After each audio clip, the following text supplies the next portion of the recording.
Jesus also told the chief priests and elders another parable. He said, "The kingdom of heaven can be compared to a king who prepared a great wedding feast for his son. When the banquet was ready, he sent his servants to notify those who had been invited. But they all refused to come. So he sent other servants out to tell them, 'Behold, I have prepared my banquet. The calves and the fattened cattle have been killed, and everything is ready. Come to the feast.' But the guests he had invited ignored them and went their own way, one to his farm, another to his business. Others seized his messengers and insulted them and killed them. The king was furious, and he sent out his army to destroy the murderers and burn their town. And he said to his servants, 'The wedding feast is now ready, and the guests I had invited were not worthy of the honor. Now go out to the street corners and invite everyone you see.' So the servants brought in everyone they could find, good and bad alike, and the banquet hall was filled with guests. But when the king came in to meet the guests, he noticed a man who wasn't wearing the proper clothing for a wedding. 'Friend,' he asked, 'how is it that you are here without the proper wedding attire?' But the man had no reply. Then the king said to his aides, 'Bind his hands and feet and throw him into the outer darkness, where there will be weeping and gnashing of teeth.' Then Jesus added, 'Many are called, but few are chosen.'" The Gospel of the Lord. Praise to you, Lord Jesus Christ.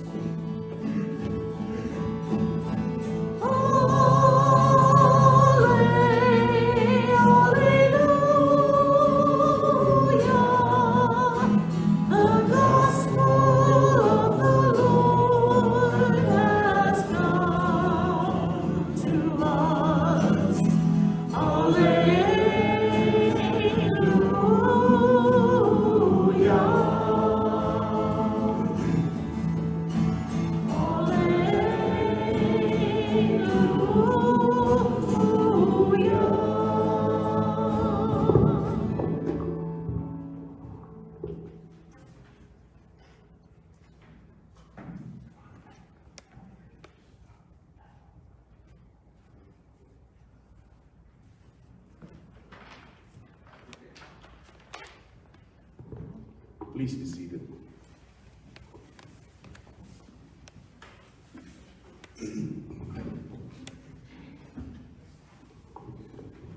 Good morning, everybody. Good morning. I don't know why I'm thirsty and my throat is itchy.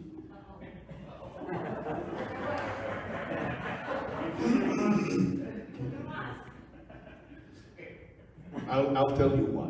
Okay? Last night I was trying to live the gospel today. You know, I was with my friends. We were partying. We were drinking. So I think I have my throat. You have water somewhere?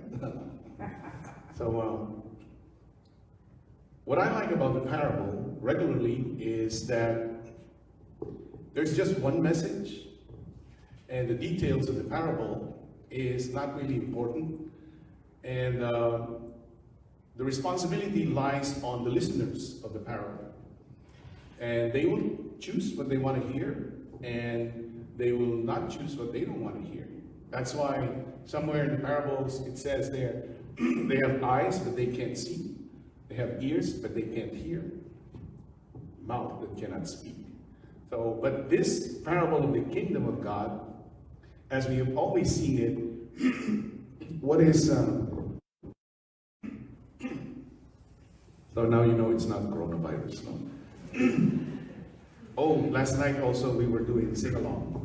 So I said, we should do this in the church too. No? What do you think? Are you up for a sing-along party? Okay. We'll plan that with the, who's that? The community life? Yeah, the community life. Well, Janie's already raising her hand, okay. And so, this time, the parable of Jesus speaks to us about the kingdom of God. And that kingdom of God is likened to a wedding feast. So when it's likened to a wedding feast, we have to remember that there is this king, God, that's inviting everybody to the party. When he say everybody, he means everybody. I think the kingdom of God in the Old Testament was inspiring Saint Matthew to say, all are welcome, right? And so all are welcome. The good and the bad, the beautiful and not so beautiful, everybody's. So we have to take note of that premise that since everybody is welcome, the kingdom of God is not exclusive to a certain few. Okay? The kingdom of God is not a monopoly of a few elect people. The kingdom of God is for everybody. Because the wedding feast, everybody was invited. So, contrary to the exclusivity of the Pharisees, they were not welcome. And they were the regular invited guests that did not show up. Why? When we look into the details of this gospel, this parable, it speaks to us of the different kind of people that are invited into the wedding feast and the response that each of them are doing. First, there are those who are, all of them were all invited, so the Pharisees and the scribes and the Sadducees, but some of them, most of them did not show up. Thanks, Stephen Tony. I really like your haircut.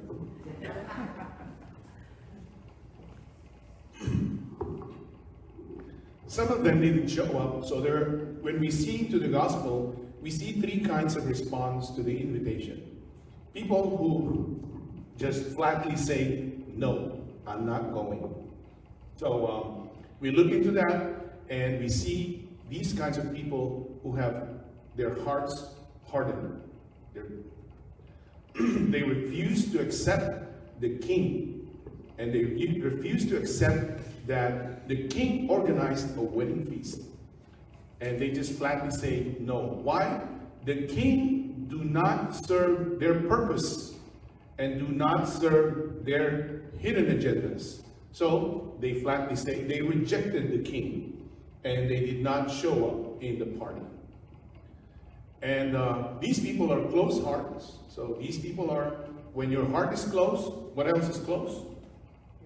Your mind is close, ears are closed, and you only listen to what you see. And you only listen to what you want to hear. Okay? So these are people with hardened hearts.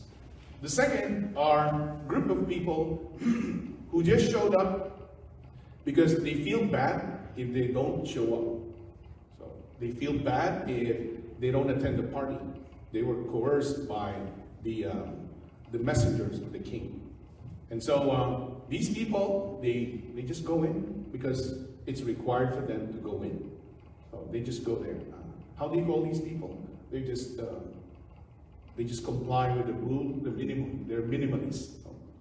So the third kind of invited guests who did not show up, who showed up, are those who showed up, but they don't really want to be there, and they're just there. So what do? In the Philippines, we call them KJ. Remember that, Marilyn? What's KJ? Killjoy. Okay? They're there, but they don't really want to go there. Since their life is miserable, they want to make other lives miserable too. Okay? So they're killjoy. They're there. They start complaining about every detail that is not working in the party. So what are you doing? What do you do when you go to a party? Huh? Partying. You party. You enjoy yourself, no? You don't see if they're serving cheap wine. You don't see if the Johnny Walker Black is over. It's the whole liter. You don't see that. I mean, you just bring in more, right? So you party. So these are the kind of people. So when we look into ourselves and we compare ourselves, there's some of us who flatly refuse to go to church. Period. Why?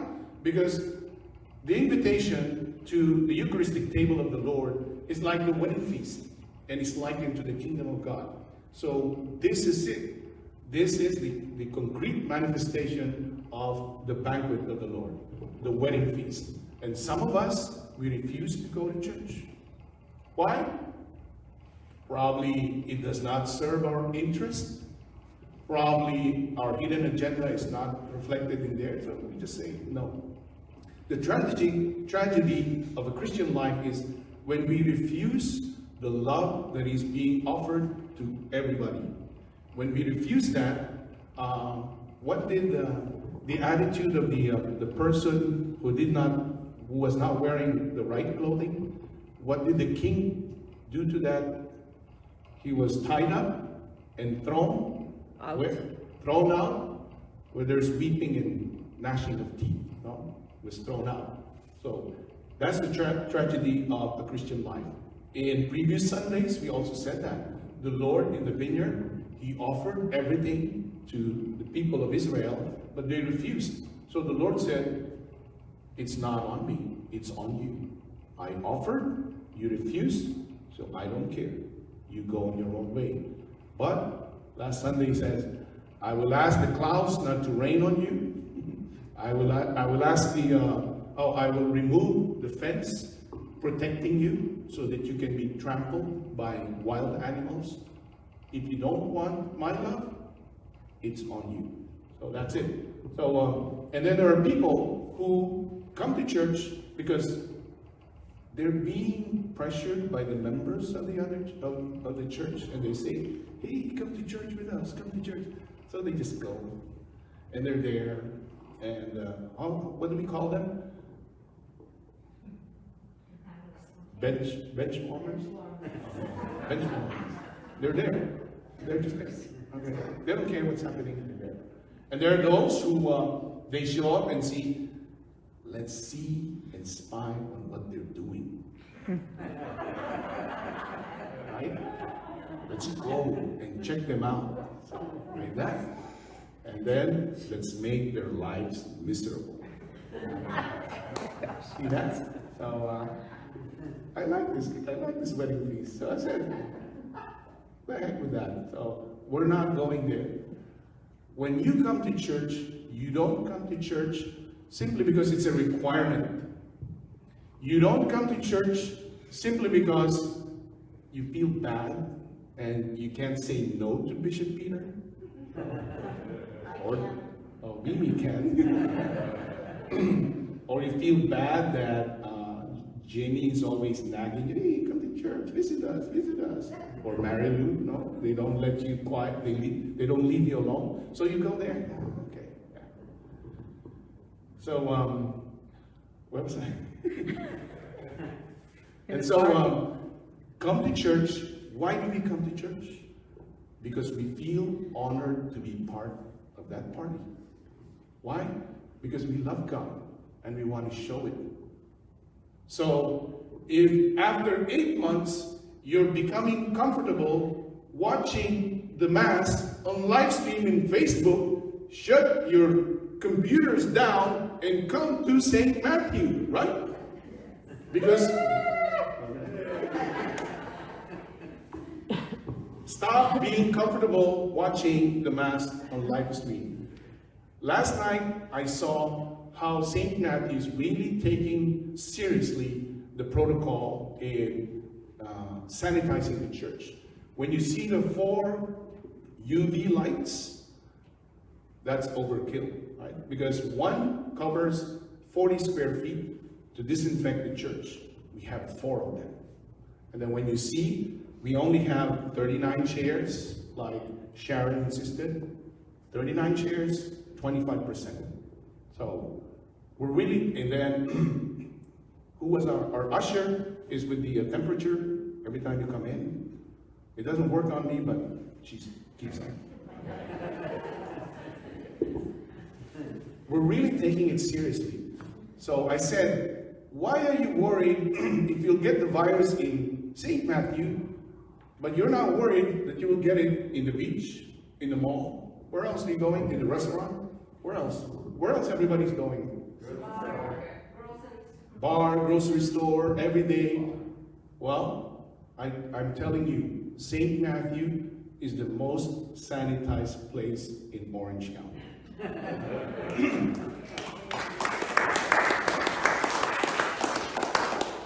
So come to church, okay? Come to church not because Father Arturo is saying that. Come to church because you really want to be involved and be part of that experience of all are welcome.